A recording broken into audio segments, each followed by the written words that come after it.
განვაგრძობთ საუბრებს ქრისტიანული ლიტერატურის ისტორიიდან.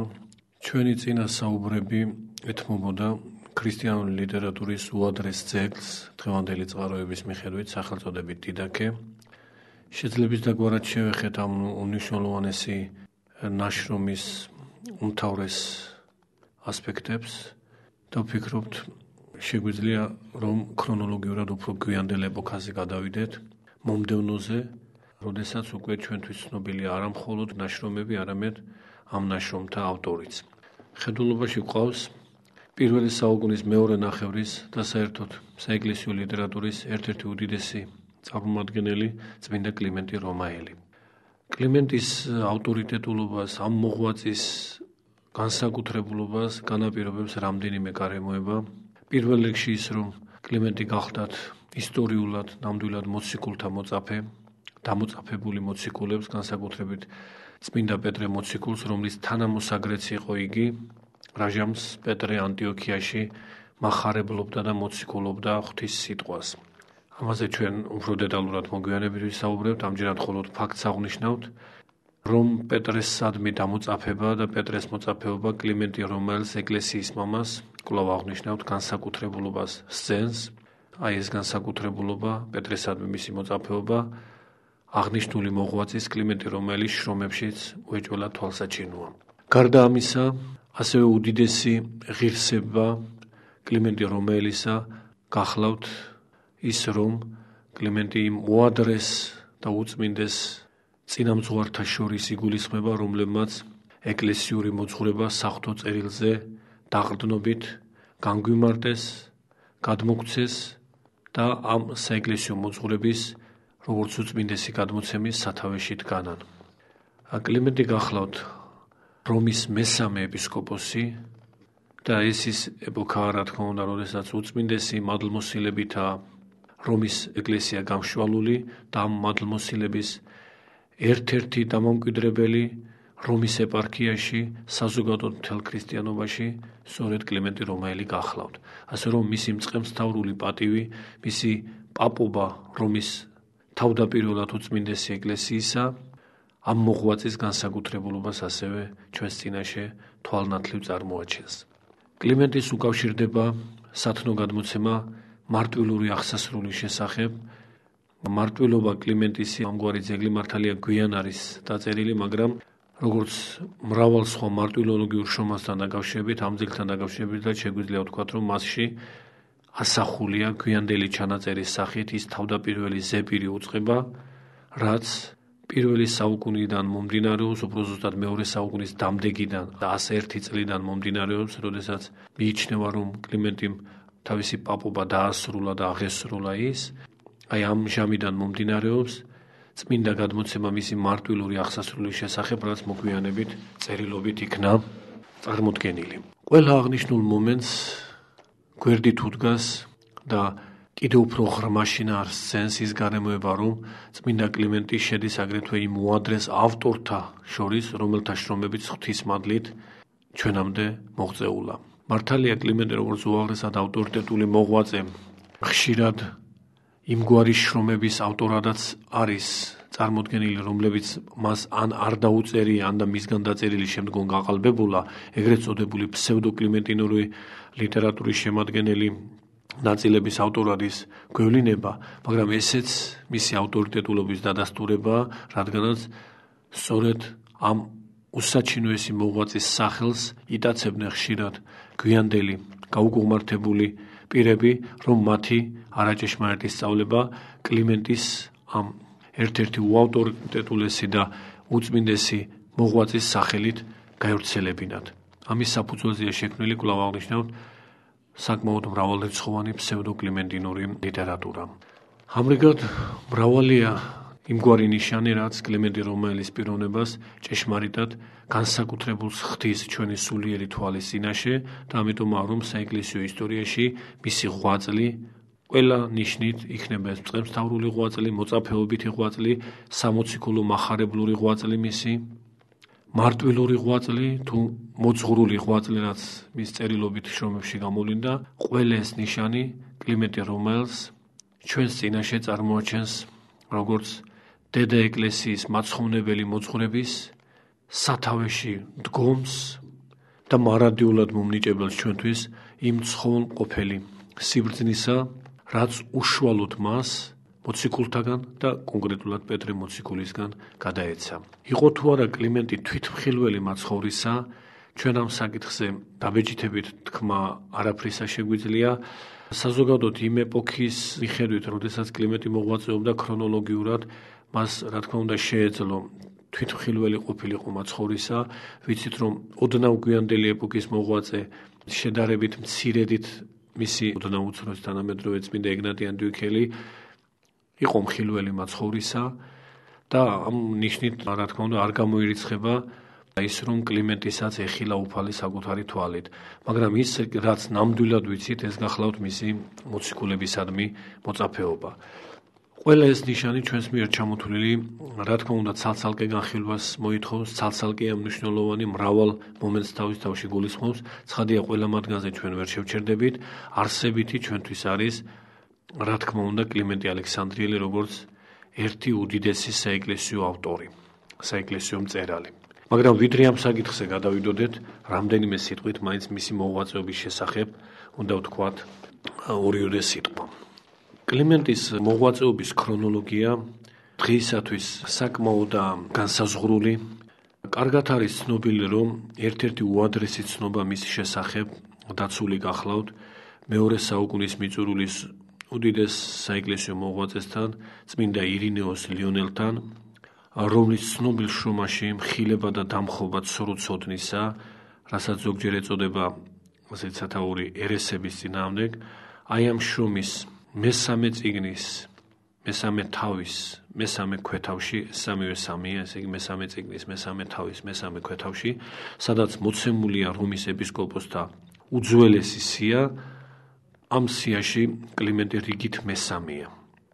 კლიმენტის შესახებ ცნობებს გვაწვდის ცნობილი საეკლესიო ისტორიკოსი ევსები კესარიელი, რომელსაც ჩვენ ხშირად დავიმოწმებთ, იმიტომ რომ მისი შრომა საეკლესიო ისტორიის შესახებ, აი ამ სათაურის შრომა, ერთ-ერთი ყველაზე უფრო ძვირფასი წყაროა ჩვენთვის უადრესი ეპოქის საეკლესიო ისტორიის და საეკლესიო ლიტერატურის ისტორიის შესასწავლად. სწორედ ამ შრომაში ევსები კესარიელი კლიმენტის კვლავაც ირინეოსის გავსად მესამე ეპისკოპოსად გვისახელებს რომისა და ევსები განსხვავებით ირინეოსისგან კლიმენტის ეპისკოპოსობის, ანუ კლიმენტის პაპობის დაწყებას ათარიღებს დომიციანუსის იმპერატორობის მე-12 წლით. და რამდენადაც ცნობილია, რომ დომიციანუსი იმპერატორობდა 91-96 წლებში, შესაბამისად მე-12 წელი მისი იმპერატორობისა იქნებოდა 92 წელი ჩვენი წელთაღრიცხვით და აქედან უნდა ავითვალოთ კლიმენტის პაპობა.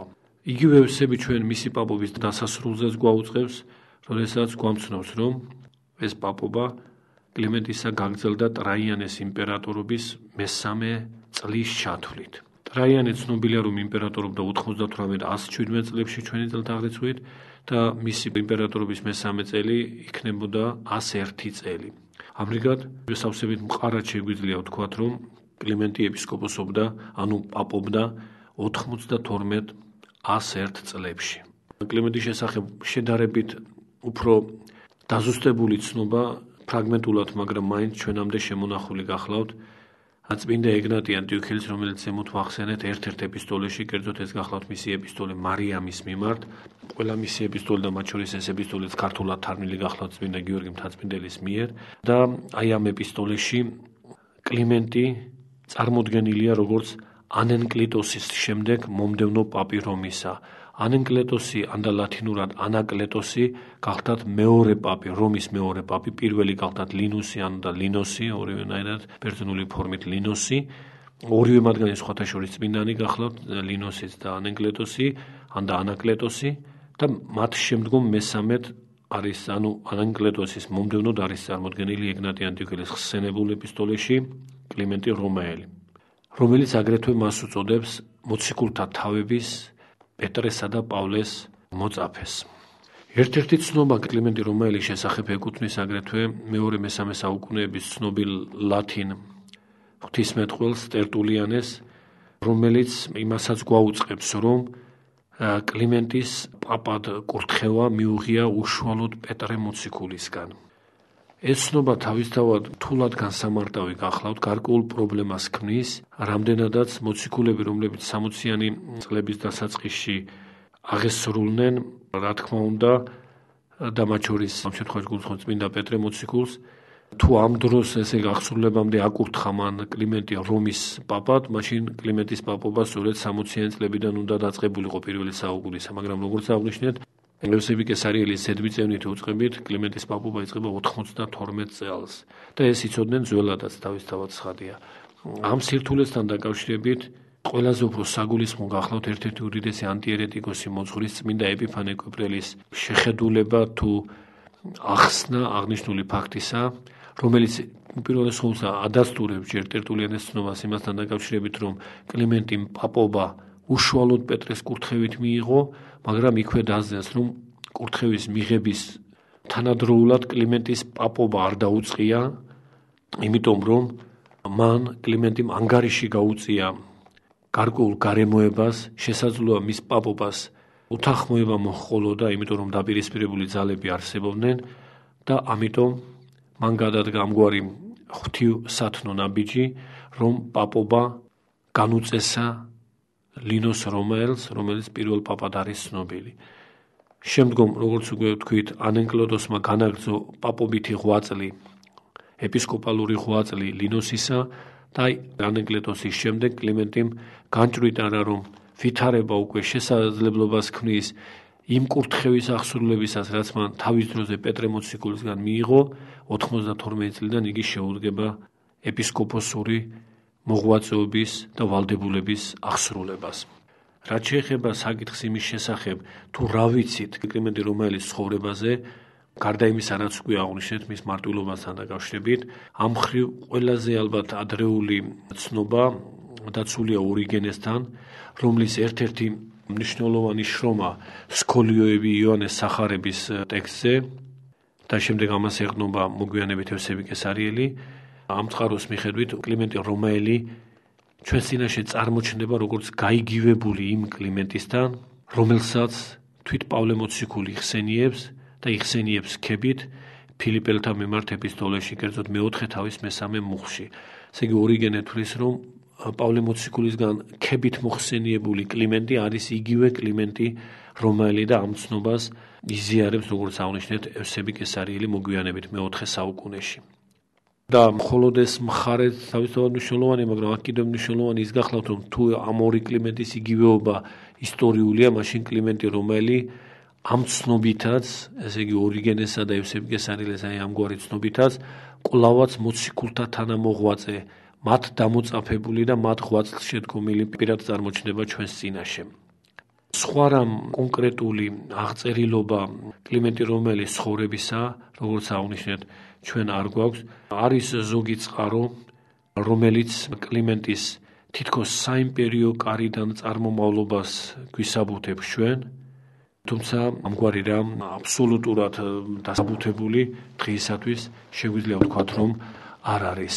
კერძოდ გამოთქმულია მოსაზრება იმის შესახებ, რომ კლიმენტი რომაელი ასევე შეიძლება უიგივდებოდეს მეორე საუკუნის პირველი ნახევრის ერთ-ერთი საეკლესიო ავტორის ჰერმასის შრომაში, სათაურით მწყემსი, აი ამ შრომაში ნახსენებ კლიმენტის.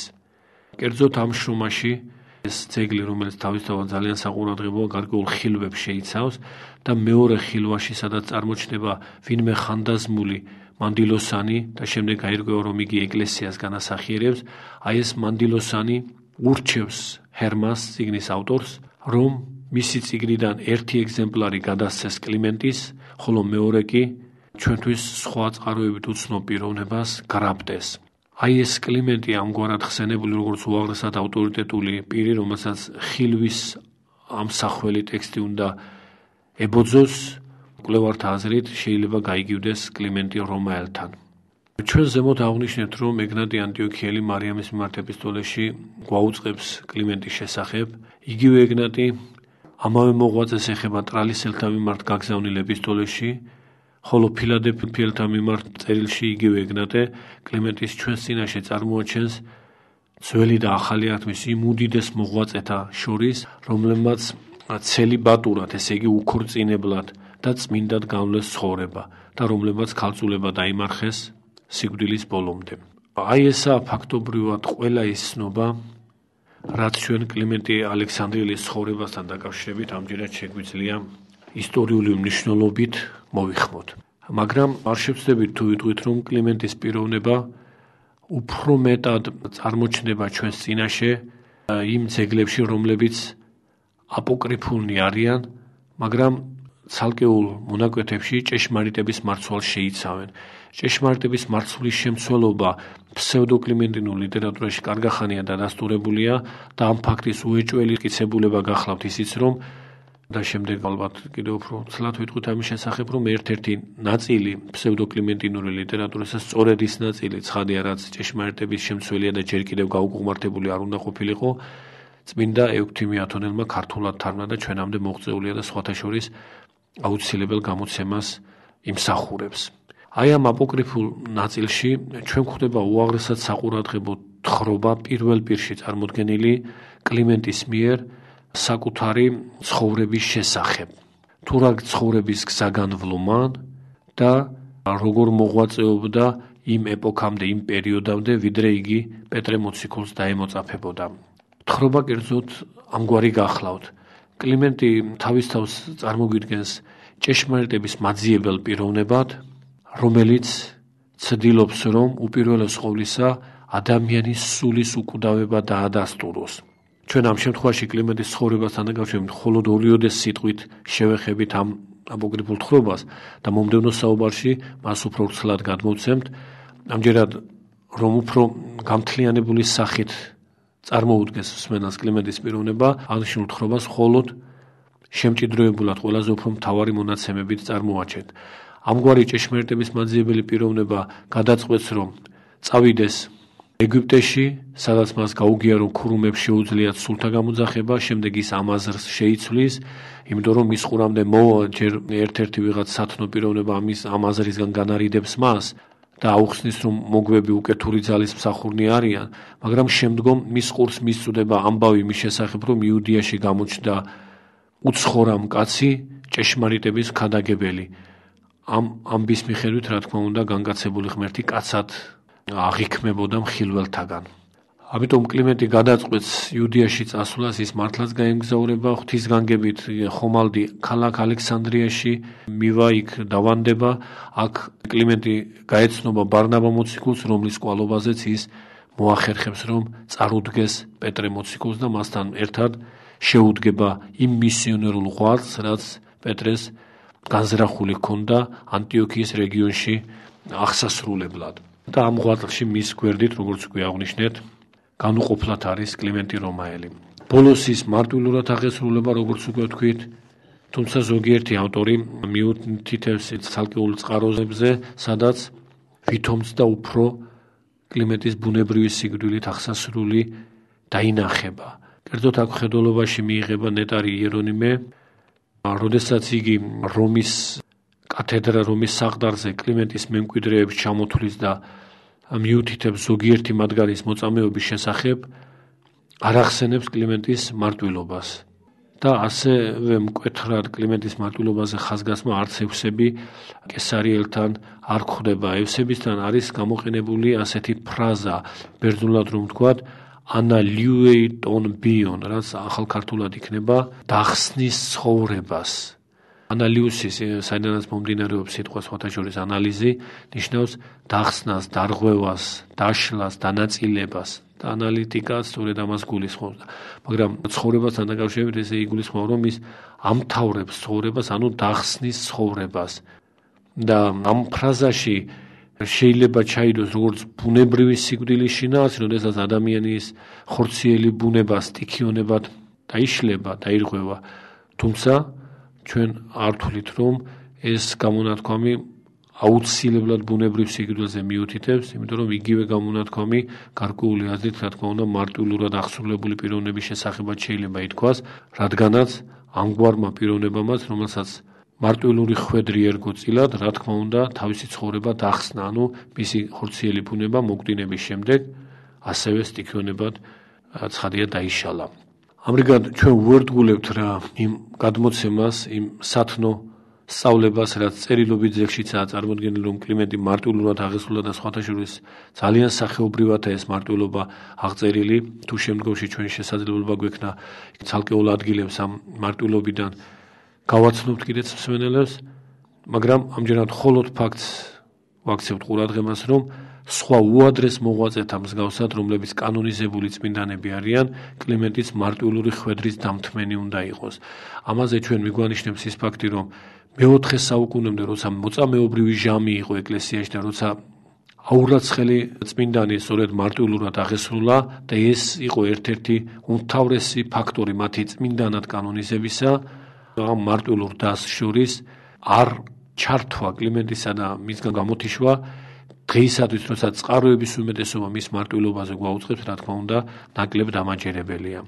დავძენთ, რომ მას როგორც მოწამეს მართლმადიდებელი ეკლესია იხსენიებს 25 ნოემბერს და შეიძლება დაგვენიშნა ისიც, რომ კათოლიკურშიც, რა თქმა უნდა, დარჩენილია კლიმენტის ხსენება, თუმცა იქ ხსენების დღე ჩვენ რატომღაც 22 ნოემბერი გვხვდება.